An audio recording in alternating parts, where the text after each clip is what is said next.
Última, si hacen preguntas, acá Bel me va diciendo. Bel Calle, Dai Beltrami y, bueno, Marianera Piñeiro.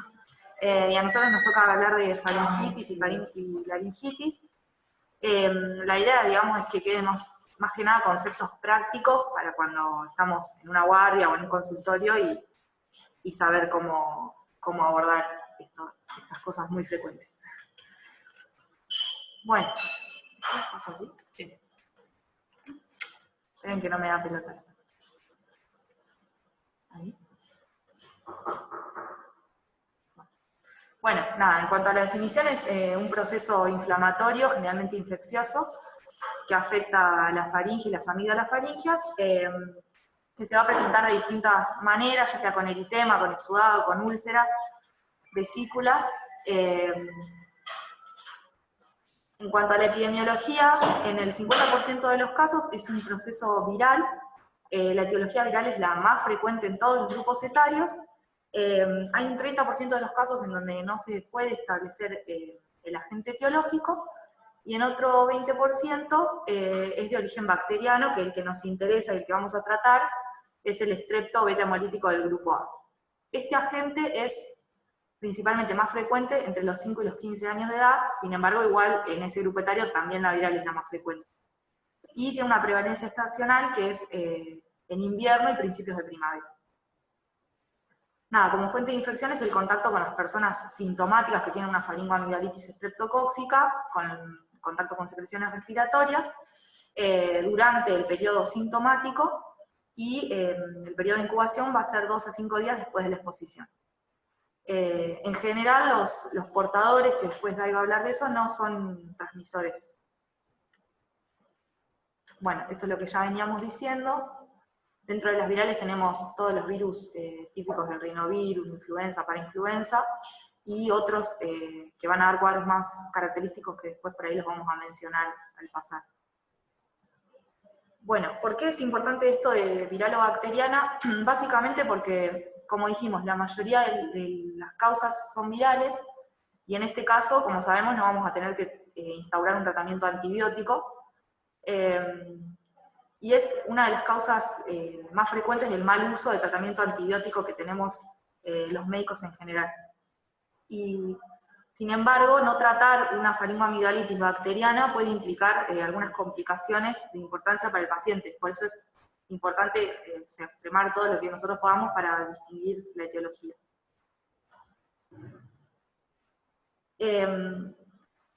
Una cosa importante es que la clínica nos puede llegar a orientar sobre la etiología, pero nunca va a ser determinante, digamos. Tenemos algunas características clínicas que nos van a hacer pensar más en una etiología u otra, pero no es suficiente.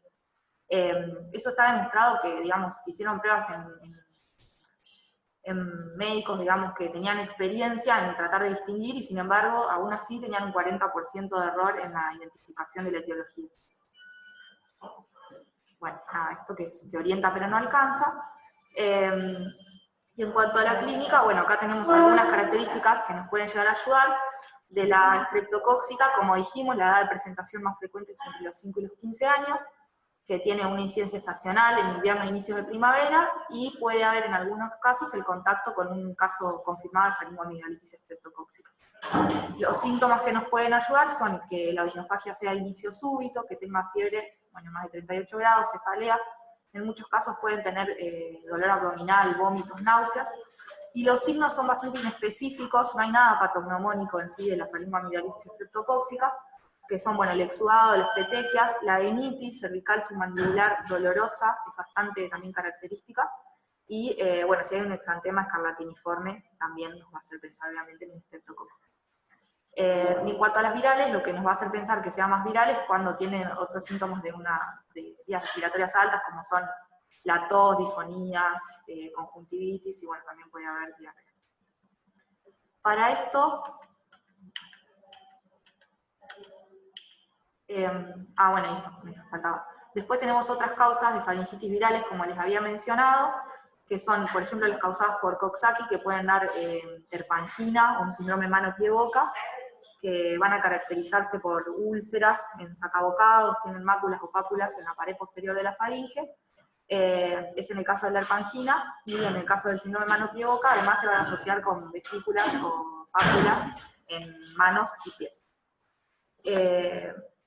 Y después, lo que tenemos que tener en cuenta también, un síndrome mononucleósico que nos puede dar afectación faríngea, digamos, con hipertrofia amigdalina y exudado, pero que por ahí va a asociar otras cosas, como hepatosplenomegalia, adenopatías, generalmente cervicales, fatiga, y bueno, ahí pensar en el virus de Epstein-Barr, o bueno, si es también un adolescente sexualmente activo, también considerar la primera infección por HIV. Y otras causas no víricas, digamos no infecciosas, que también como diagnóstico diferencial tenemos que tener en cuenta, la que queríamos mencionar era el síndrome FAPA, que ya Agus dio un Ateneo sobre esto, así que creo que por ahí la mayoría ya lo conoce, que son episodios de fiebre recurrente, más o menos cada 21 días, que tienen ciertos criterios diagnósticos que se inician antes de los 5 años, que da una faringitis con fiebre. Bueno, esto se trata con corticoides y sede.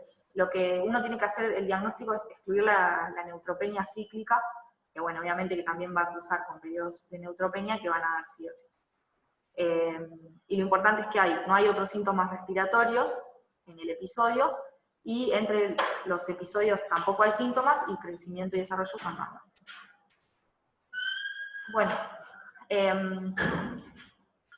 mencionando también algo de la clínica, hay ciertos scores que sirven para orientarnos, que bueno, es más o menos lo que estuvimos mencionando.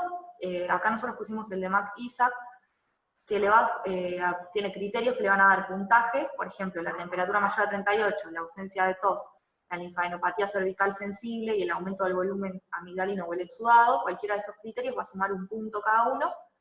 Y la edad, si tiene entre 3 y 14 años va a sumar un punto, si tiene entre 14 y 44 no suma ningún punto, y si tiene 44 más, resta un punto. No consideramos a los menores de 3 años porque en realidad la afectación por estrepto es prácticamente muy infrecuente. Después vamos a hablar del cuadro que pueden dar en casos de manera infrecuente, pero que no se estudian, de rutina no se estudian. Bueno, con ese score lo que vamos a tener es, si tiene un punto o menos, la posibilidad de que la infección sea por un estrepto es menor al 10%. Entonces lo que se sugiere es directamente no realizar estudios, cultivos o test rápidos para determinar si es una infección por estrepto, y directamente tratarla como una viral, o sea, antitérmicos, medidas, pautas de alarma y eso. Porque en sí, si nosotros le pedimos un test rápido a esta persona a la que sospechamos que tiene una infección viral, puede darnos positivo, pero que sea un estado de portador, y en realidad nos va a confundir. Si el puntaje es entre 2 y 3, ya tiene hasta un 35% de probabilidades de ser una faringoamigdalitis estreptocóxica. Entonces lo que se sugiere es cultivarlo siempre, y uno podría optar por iniciar el tratamiento antibiótico y cuando el cultivo sea negativo suspenderlo, o esperar el resultado del cultivo, que tarda 48 horas, y en ese caso, digamos, suspenderlo.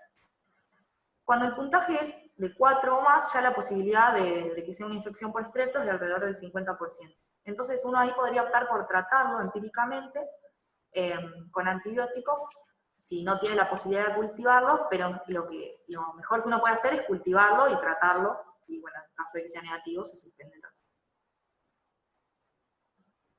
Bueno, esto es lo que dijimos, que se hace el diagnóstico clínico más el estudio microbiológico, que tenemos dos tipos de estudios microbiológicos. Uno son los test rápidos y el cultivo. El test rápido como ventaja es que es rápido, en una hora ya tenemos el resultado, pero como desventaja es que es muy costoso, no está disponible en todos lados. Por ejemplo, nosotros en el hospital lo que tenemos es cultivo, y que en realidad alguna bibliografía lo que sugiere es que si el resultado es negativo, uno debería pedirle un cultivo. Así que bueno, no estaría tan bueno. Y el cultivo tarda un poco más, a las 24 horas vamos a tener una lectura parcial, y a las 48 horas la lectura definitiva. Y bueno, se hace como ya sabemos, con el hisopo de algodón. Hay que tocar ambas amígdalas y la úvula, tratar de no tocar otra parte porque pierde sensibilidad, y mandarlo en el medio cultivo al laboratorio. Bueno, esto es ya lo que habíamos dicho.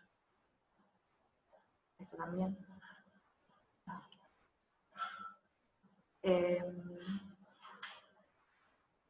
Bueno, y eso también ya lo charlamos, que es que que las características clínicas no sirven para definir si es estreptocóxica, si es causada por estrepto viral. Entonces ahí le podemos pedir el test rápido, y que si uno tiene la sospecha fuerte de que es viral, no haría falta pedirle, digamos, el cultivo. Bueno, que no están recomendados en niños menores de 3 años porque hay una baja incidencia de faringoamigdalitis estreptocóxica, y en caso de que tengan una infección por estrepto, la presentación es, digamos, diferente. Se la denomina estreptococosis, y va a cursar más que nada con una rinitis mucopurulenta, con escoriación en las narinas y adenopatías. Nada, eso lo voy a considerar si tengo un niño con esa clínica compatible, que convive, por ejemplo, con un niño en edad escolar que tiene una infección por estrepto. Entonces ahí sí puedo considerar pedirle el cultivo a menores de 3 años. Y a los contactos, en realidad no está recomendado iniciarles profilaxis ni tampoco hacerles los test diagnósticos. Solo le voy a pedir test diagnóstico a los contactos si el paciente tuvo una glomerulonefritis post-estreptocóxica, si tuvo fiebre reumática, o en el caso de los contactos escolares, si hay un brote, digamos, que sea más de un caso, ya sea de glomerulonefritis post-estreptocóxica, fiebre reumática, o enfermedad invasiva por estrepto. Bien. Bueno, y en cuanto al tratamiento, importante siempre tener en cuenta antes de iniciarlo, o sea, saber qué objetivos tenemos que tener en cuenta.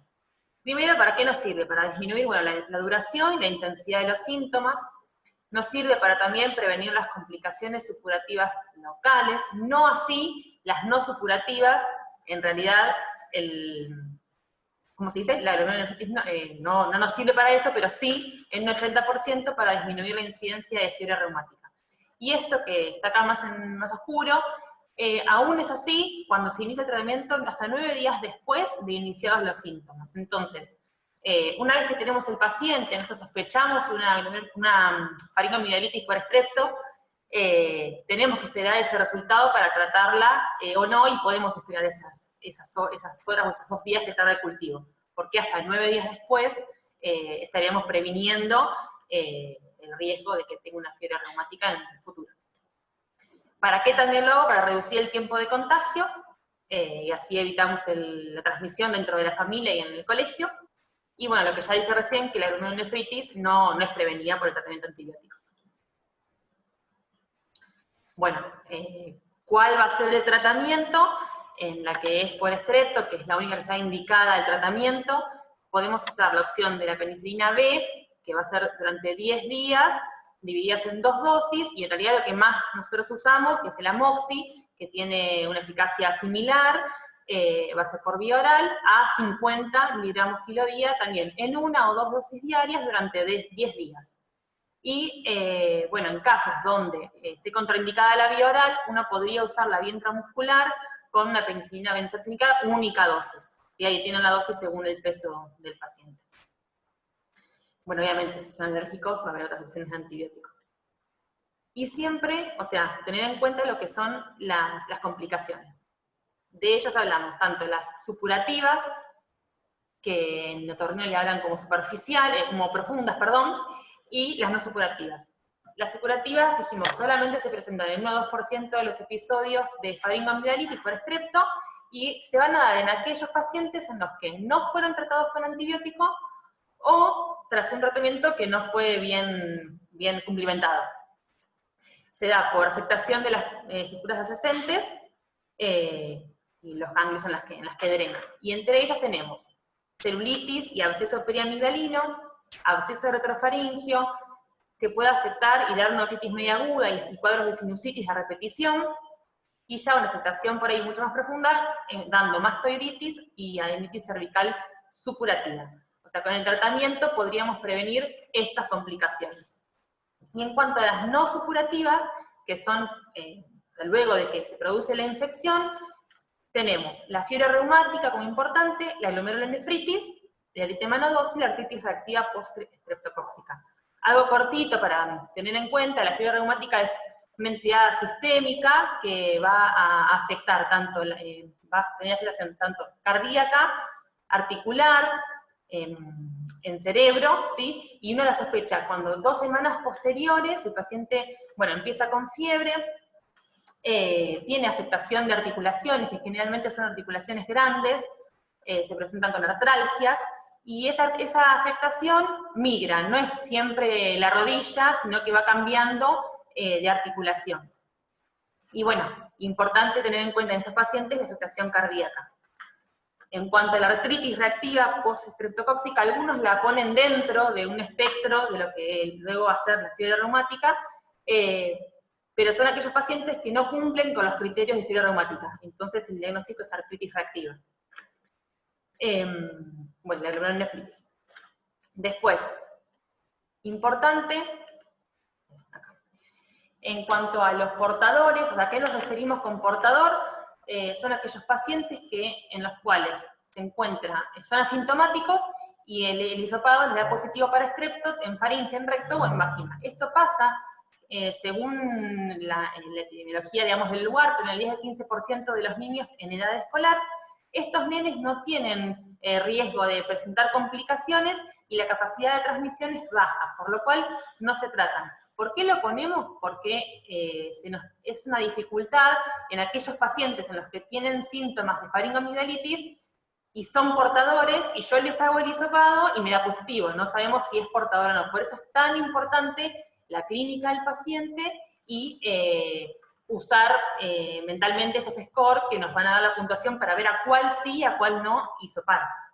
Estos nenes en periodos interinfecciosos, por decirlo de una manera, siguen siendo positivos. Los que tuvieron la faringitis por estrepto, no, es solamente en el momento de la infección. Y después, otro concepto también importante es el de recurrencia, que según diferentes archivos lo explican de una u otra manera. El consenso de la SADI lo define como la reaparición de los síntomas entre 2 y 7 días posteriores a la finalización del tratamiento antibiótico. Acá en otorrino ellos le llaman recidiva, ¿sí? El mismo estrepto no se curó y el tiempo de enfermedad se alarga, ¿sí? En otros archivos que hemos leído hablaban de recurrencia cuando en el año se presentan más de 4 episodios de faringoamigdalitis y eso lo usan como para un criterio para poder derivar al especialista, que es lo siguiente que vamos a explicar. Pero la mayoría de los lugares se lo explicaba así. Bien, entonces, ¿qué es lo que nos importa por ahí más como pediatras para saber en qué momento yo con un paciente con faringoamigdalitis lo derivaría? Hay 2 indicaciones que son específicas, que están, si las buscamos, están en todos lados escritas, que son estas.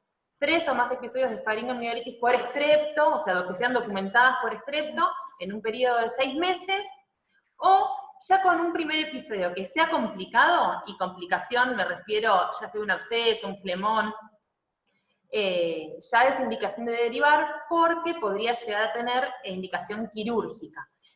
Y después, bueno, hay una indicación que es relativa, que es el síndrome FAPA, porque son esos pacientes en los cuales el tratamiento no funcionó y podrían llegar a tener una indicación quirúrgica de amidalectomía. Entonces, en esos pacientes uno podría derivarlos al servicio de otorrino.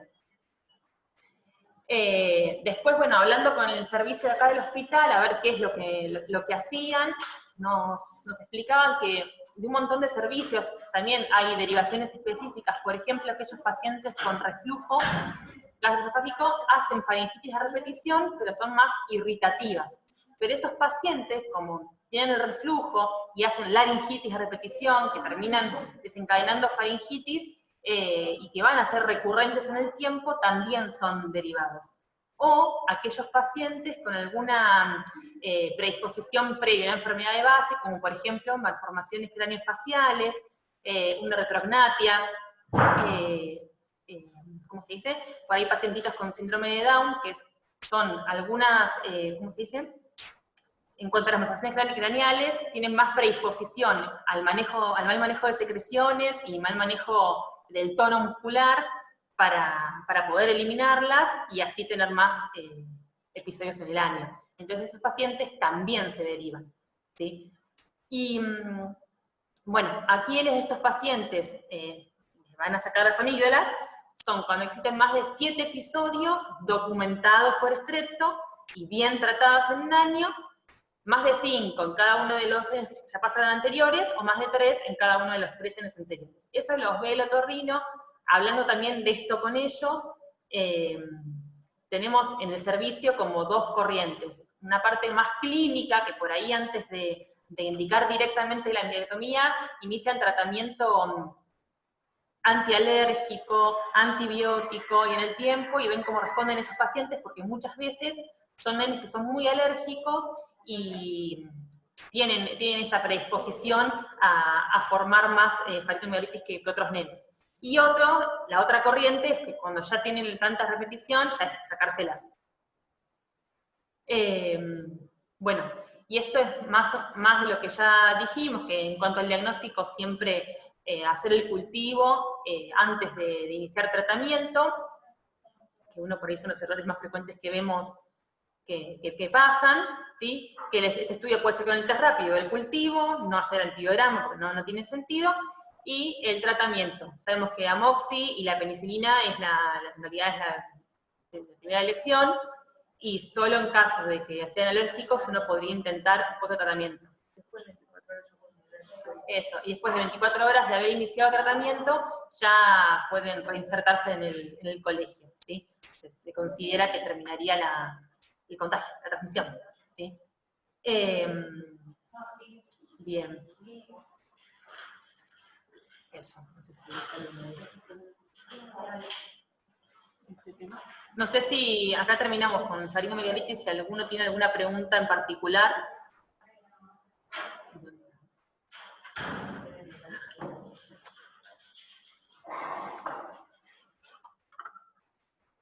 Bueno, si no hay ninguna pregunta, seguimos con el otro tema de esta clase, que es la laringitis aguda.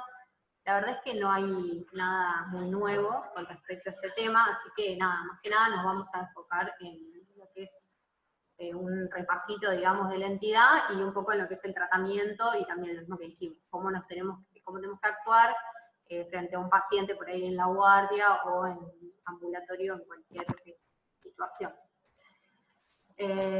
Bueno, nada, ¿cómo se define? Es la inflamación de la laringe, la vía aérea subglótica, y habitualmente va a ser secundario a una infección vírica.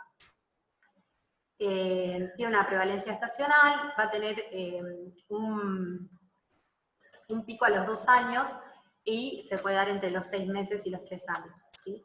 Esto es importante también. Bueno, como dijimos, va a ser vírica. Para influenza a la cabeza va a ocupar el 70% más o menos de los casos. Y el tipo 1 va a ser el más frecuente, y después tenemos otros tipos como el 2 o el 3 que van cambiando, digamos, los cuadros, pero generalmente es viral. Otros virus, los mismos de siempre, que afectan, digamos, el tracto respiratorio, como el BCR, el adenovirus y el rinovirus.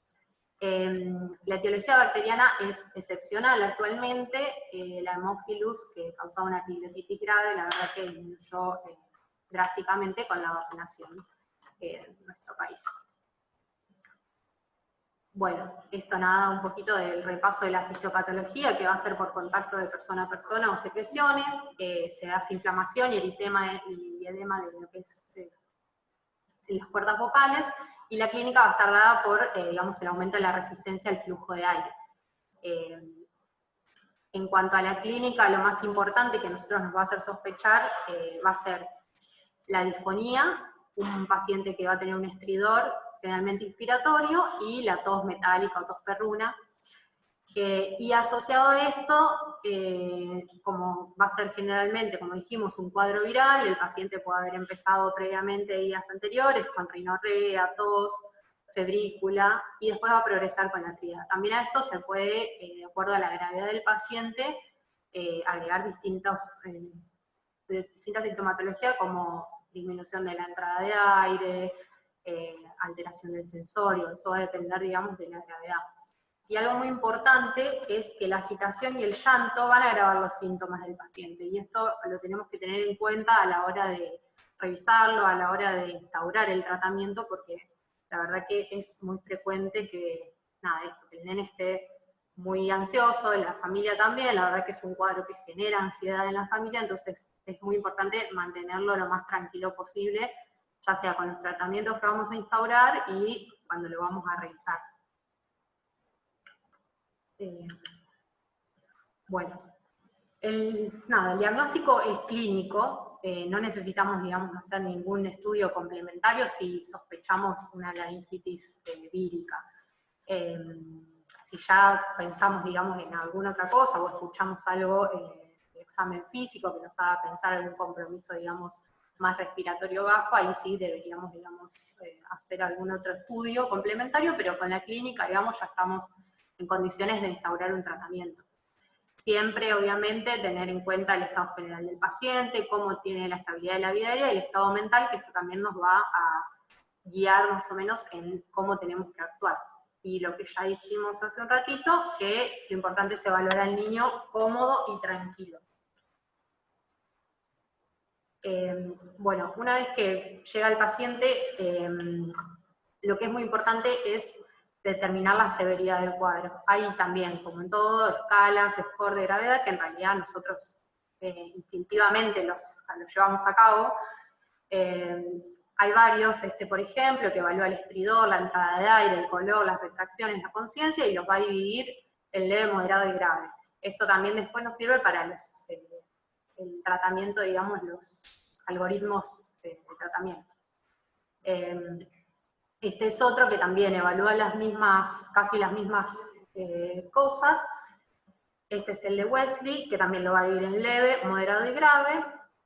También evalúa el estridor, si es en reposo o si es audible, digamos, sin el estetoscopio, el tiraje, la ventilación, la cianosis y el nivel de conciencia. Esto es lo que decíamos, el paciente llega y nosotros ya lo vemos como está respirando, el estridor si se escucha, entonces ya instintivamente lo estamos evaluando. Bueno, como ven es muy cortita esta clase, así que ustedes díganme si voy muy rápido, porque por ahí me voy muy rápido. Bueno, en cuanto al tratamiento, las medidas generales, que para todos, digamos, los pacientes, esto que ya dijimos, otra vez, molestar al niño lo menos posible, ofrecerle abundante hidratación, explicar y tranquilizar a los padres, como decíamos, genera bastante ansiedad por cómo se presenta, por los síntomas que tiene. Y después, bueno, como los pilares, digamos, fundamentales, el pilar fundamental del tratamiento van a ser los corticoides. Está demostrado que mejoraron los parámetros clínicos y disminuyen la estancia hospitalaria. También reducen la necesidad de adrenalina y de intubación. Tenemos como 3 opciones, en realidad son 2, vía oral o inhalados. Se prefieren siempre vía oral, por esta cuestión de que inhalados pueden llegar a exacerbar, digamos, el confort del niño, y esto también empeora los síntomas. Entonces, si tenemos disponibilidad de corticoides vía oral, vamos a preferir esos antes que los inhalados. Cuanto a los vía oral, el que más está estudiado es la dexametasona, que es la de elección. La dosis es de 0,15 a 0,6 miligramos kilo, que esto va a depender de la gravedad, y se puede indicar una única dosis, ¿sí? Esto es por la vida media que tiene, que es más o menos de 36 horas o un poquito más. Y acá no tenemos dexametasona vía oral, o por lo menos yo nunca vi. Entonces se puede utilizar dosis equivalentes de prednisona, que es la MEPRE que nosotros usamos, que sería a 1 o 2 miligramos kilo día, pero lo vamos a tener que usar durante 3 días. Esto es porque tiene una vida media un poquito más corta. Pero también se demostró que tiene la misma eficacia. Lo único que decía algunos estudios es que lo que había con la meprednisona, unas reconsultas mayores, digamos, que el que había recibido dexametasona, pero los fines, digamos, de internaciones y de disminuir la estancia hospitalaria era lo mismo. Y después el BUDE, que también demostró, digamos, la misma eficacia. También se puede repetir o intercalar con adrenalina en casos muy severos, pero bueno, la desventaja es esta que decíamos, que puede aumentar la agitación del niño. La dosis de BUDE es 2 miligramos. Eso por ahí es para tenerlo en cuenta, porque siempre como que tenemos esas cuentitas de 1 gota kilo, media gota kilo, que a veces no sabemos de dónde salen. Tengamos en cuenta que son 2 miligramos, independientemente de la edad y del peso del paciente. La presentación que tenemos acá es de 1 miligramo por mililitro, por lo tanto van a ser 40 gotas más o menos. Así que eso tengámoslo en cuenta porque a veces por ahí le damos muy poquita dosis a un paciente que realmente lo necesita. Bueno, y no se recomienda, digamos, el tratamiento combinado de BUDE con DEXA u otro corticoide porque sería el mismo efecto, no tiene un beneficio extra. Después, bueno, la adrenalina, digamos que sería otro de los fármacos que vamos a utilizar, nebulizada, tiene una eficacia demostrada, pero se administra en casos moderados y graves, ¿sí? Va a empezar a actuar a los 10 minutos más o menos y el pico es a los 30. Y dura 2 horas la acción. Esto es importante porque nosotros cuando administramos la adrenalina siempre tiene que ser al mismo tiempo con un corticoide para ese tiempo, digamos que la adrenalina va a estar haciendo efecto, el corticoide también actúe, porque lo que pasa con la adrenalina es que deja de actuar y puede tener una recidiva clínica. Eso se llamó en algún momento efecto rebote, pero en realidad es el fin de acción del fármaco. Así que siempre administrarlo con el corticoide, la dosis es de 0,5 mililitros kilo, es de la dilución de 1 en 1000, y máximo van a ser 5 mililitros con solución fisiológica. Se puede repetir también como si fuera una serie, digamos, a los 20-30 minutos, hasta 3 veces. Esto también va a depender de la severidad. Bueno. Ahí también la dosis es más que la que a veces decimos una ampolla. Sí, una ampolla, tal cual. Eso lo buscamos y... Porque no sé si... Dale. El Garrahan dice, en la última clase de la anestesia aguda, hablaba de la no dilución de la adrenalina, Ajá. de un mínimo de 3 con un máximo de 5, usando esa dilución. de 0,5 por kilo, y si no se llegaba a los 3 mililitros, ahí le agregabas... Si no, la nebulización sin... También como el BUDE sin diluir. Exacto. Está bien. Sí, sí. No sé, también me pareció la cuando... Sí, la verdad que en los artículos que leímos decía solución fisiológica. Además, en uno decía 10 mililitros de solución fisiológica. Pero bueno, eso nada, es más práctico, pero bueno, por lo menos tener en cuenta la dosis y obviamente si le estamos poniendo 1 mililitro de adrenalina, capaz le agregás un poquito de fisio. Pero bueno, más que nada eso, la dosis, que no quedarnos cortos y obviamente no pasamos. Pero bueno, por ahí como con el BUDE a veces nos quedamos cortos. Pero bueno, tengámoslo en cuenta para hacerlo bien. Bueno, este es un cuadrito, nada, es lo mismo que ya dijimos, que compara, digamos, la vida media y las dosis de cada fármaco, que son más o menos los mismos. Y bueno, este es como un algoritmo que resume un poquito todo lo que estuvimos hablando del tratamiento. Generalmente un paciente que nosotros lo evaluamos tiene una laringitis leve, que sabemos que no tiene un estridor en reposo, tiene buena entrada de aire, no tiene tiraje, está saturando bien. Podríamos darle, bueno, acá dice DEXA oral que no tenemos, pero bueno, puede ser MEPRE, digamos, una dosis, y el paciente obviamente lo observamos, lo podemos mandar a la casa con pautas de alarma, y lo podemos hacer un control. Y acá dice el score de menor o igual a 3, más o menos lo que estuvimos hablando.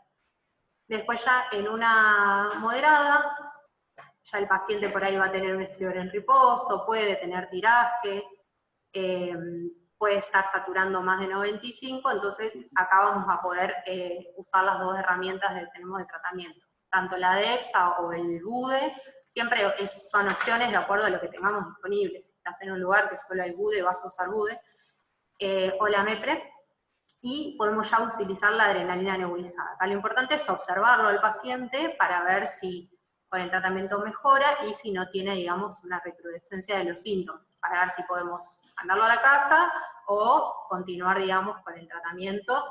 Podemos todavía ofrecerle alguna otra dosis de adrenalina, pero bueno, ya si nosotros tenemos que seguir indicándole, por ejemplo, una serie de adrenalina, o vemos que el corticoide más o menos a las 2-4 horas todavía no mejoró los síntomas, es más probable que vamos a tener que ingresarlo al paciente.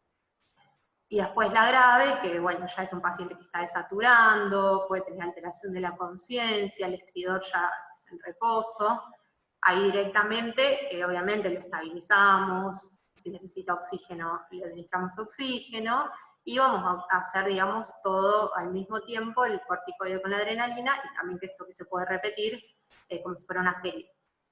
Y bueno, este nene ya va a ingresarse. Con esto más o menos podemos deducir cuáles serían algunas de las indicaciones de hospitalización, por ejemplo, una laringitis grave o una laringitis moderada que no respondió al tratamiento inicial. Ya si vemos signos de hipoxia como alteración del sensorio, estado general, o del estado general, si tiene palidez, cianosis, con eso también. Un menor de 6 meses, si es un paciente que tiene un problema de la vía aérea superior como subyacente también, vamos a tener que tener como un cuidado un poquito más especial, y un paciente que, bueno, no podamos asegurarnos del seguimiento. Oh, Dios mío. 35-609. Madu, por favor, deja de recibir regalos. Ay, Bueno.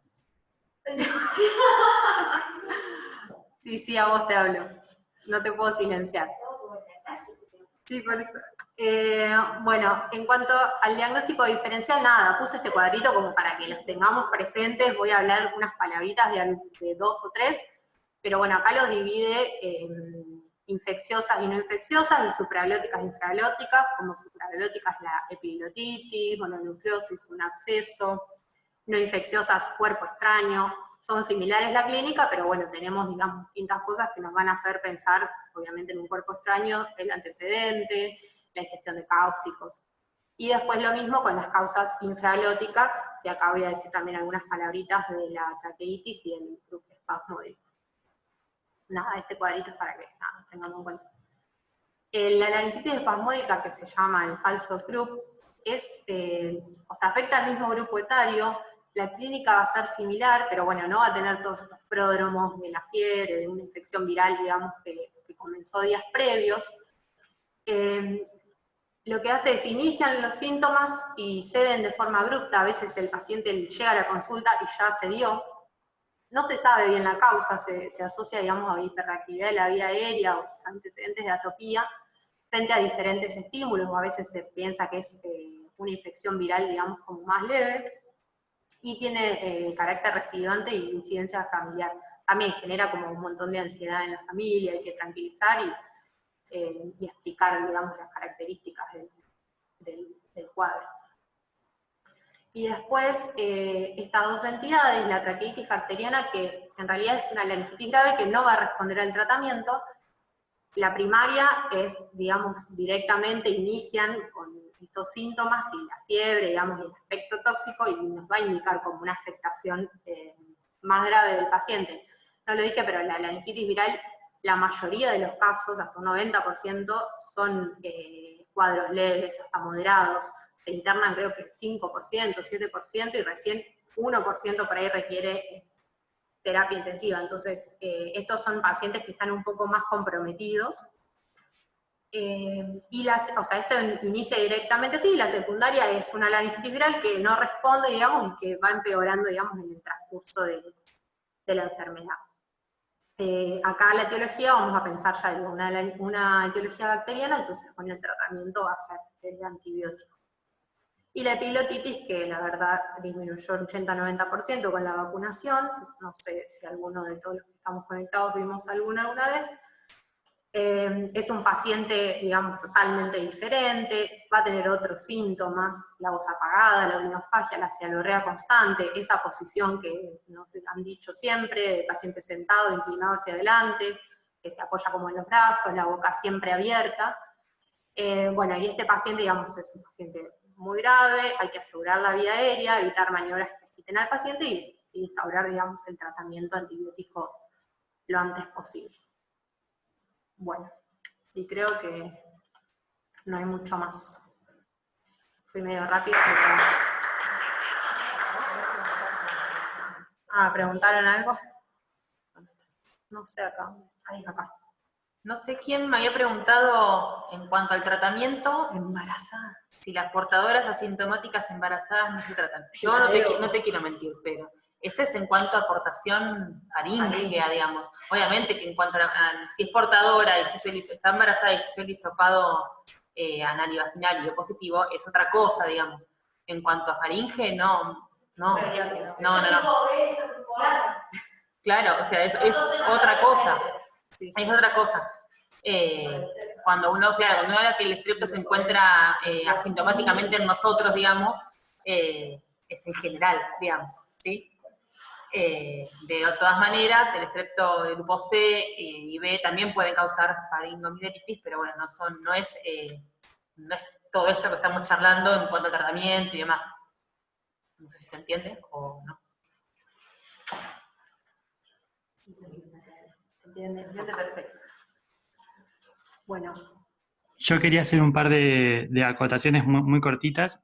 Una, eso que remarcar lo que dijo Flor Miguel ahí, que lo de la embarazada es grupo B y la faringitis es grupo A, son dos entidades diferentes. Otra, volviendo, bueno, quedándose un poco ahí en faringitis, es remarcar lo del tratamiento antibiótico, que por ahí uno cuando indica amoxicilina, como por reflejo, lo indica 80 miligramos kilo día cada 6 horas, y es diferente, la dosis es menor y es menor la frecuencia, cada 2 o cada 24, como dijeron las chicas, pero es algo que por ahí uno en la guardia ve que se indica de manera diferente, se indica cada 6.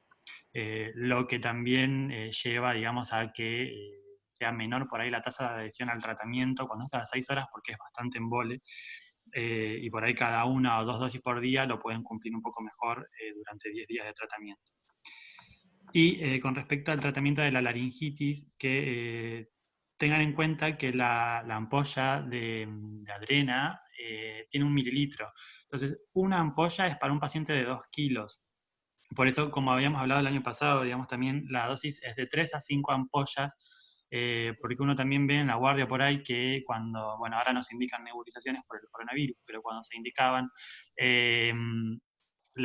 uno ponía una ampollita de adrena porque daba miedo poner mucha cantidad de adrenalina para hacer la nebulización en un nene chiquito, pero la dosis, eso que tengan en cuenta que es de 3 a 5 ampollas por lo general, y como decía Flor, cuanto el tema de esto de diluirlo o no diluirlo,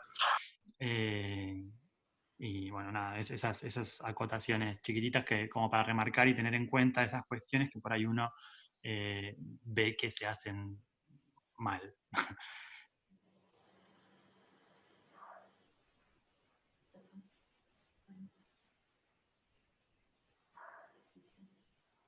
Bueno, si no hay ninguna duda, los dejo que vayan a dormir la siesta. Mago, feliz cumple, que la pasen lindo.